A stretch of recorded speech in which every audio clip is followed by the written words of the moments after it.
আসসালামু আলাইকুম বন্ধুরা, আজকে আবার চলে আসলাম নতুন একটি রেসিপি নিয়ে। তো আজকে বানাবো চিংড়ি ভর্তা। তো প্রথমে আমি কিন্তু চিংড়িগুলো ভেজে নিচ্ছি, ছোট চিংড়ি কিন্তু এগুলা। তো আমি কিন্তু খুব ভালো করে চিংড়িগুলো ভেজে নিব মচমচি করে। তো ভালো করে কিন্তু নেড়েচেড়ে আমি চিংড়িগুলো ভেজে নিয়েছি, দেখছেন প্লেটে আমি তুলে নিয়েছি। এখানে আমি টমেটো কুচি, মরিচ কুচি, ধনিয়া পাতা কুচি আর অল্প লবণ দিয়ে আমি ভালো করে মরিচ আর ধনিয়া পাতা টমেটো চেটকিয়ে নিব।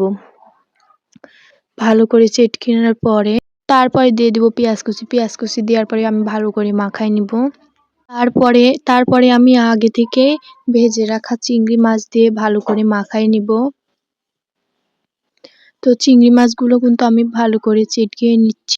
তারপরে দিয়ে দিব খাঁটি সরিষার তেল, দেওয়ার পরে আমি ভালো করে মাখাই নিব, ভালো করে চিটকে মাখাই নিব। তো বন্ধুরা, ভর্তাটা কিন্তু আমাদের হয়ে গেছে। এখন আমরা খেয়ে দেখবো কেমন হয়েছে। তো আমাদের পেজটা ফলো করবেন বন্ধুরা। এখানে ভিডিওটা শেষ করছি। আল্লাহ হাফেজ।